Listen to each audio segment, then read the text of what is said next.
All right, so one of the problems that I've been called in to solve is the dog's reaction to people at the door. They bark and they charge the door like crazy.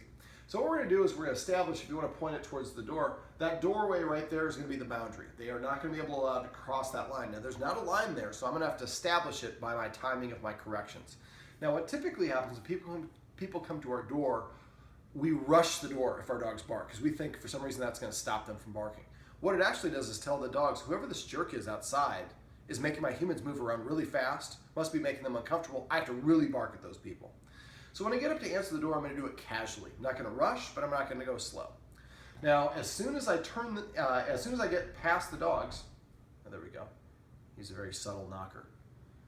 Let's give him another second, see if he knocks again. Normally they would be barking, correct? Okay.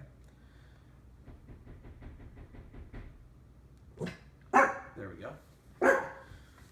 And you just stay, right over here would be better. So now if I can get to the door, I'm not going to race, but if I can get here before they're here, I just turn and then I don't have to enforce anything. Let's say they're already here. Then what I do is I come over here, I get between them and the door, and then I march towards them until I cross this threshold. So now I'm going to simulate a harder knock.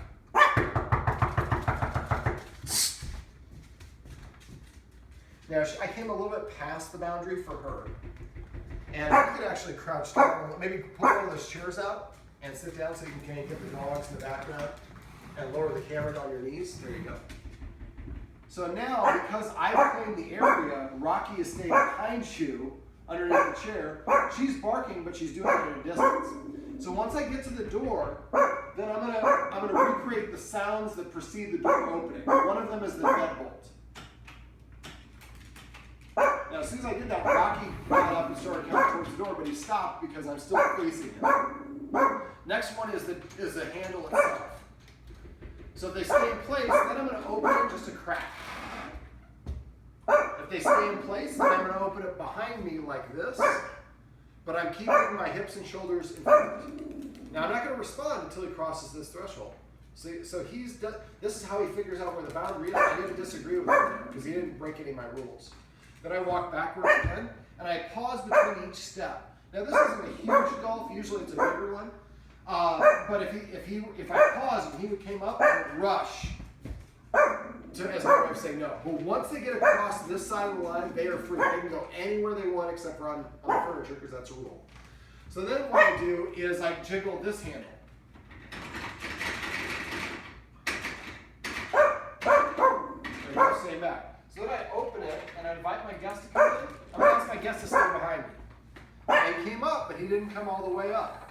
And I don't think he barked like once or twice. That was it. So again, he came up cautiously, but didn't cross the line. Now, if I have a guest that's not a dog person, the dogs don't interact with the guest at all because the dogs are not allowed to cross this threshold. They can't interact with the guest until the guest crosses this threshold.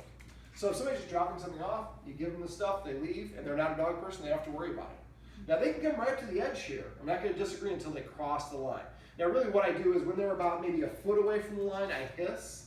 Once they cross the line, then I march towards them until they cross the line. And now let's go ahead and come on in. And now Rocky is still back there behind you. You can pan down a little bit. There he is. So he doesn't quite know what to do because I've taken control of the door answering ritual. Now for dogs, whoever is the senior ranking dog is in charge of pack security. So your dogs think that they're in charge. If you go answer the door and they're there and you're opening the door and holding them back, they look at you as assisting them. Mm-hmm. When I clearly claim the area and I don't answer the door until they're back and I've controlled the situation, then I'm looked at as the authority figure. Then we're demoting them. Then it's not my job to bark and hassle people to come in. The humans have that under control. Mm-hmm. So this is basically how we're going to answer the door in a more structured way.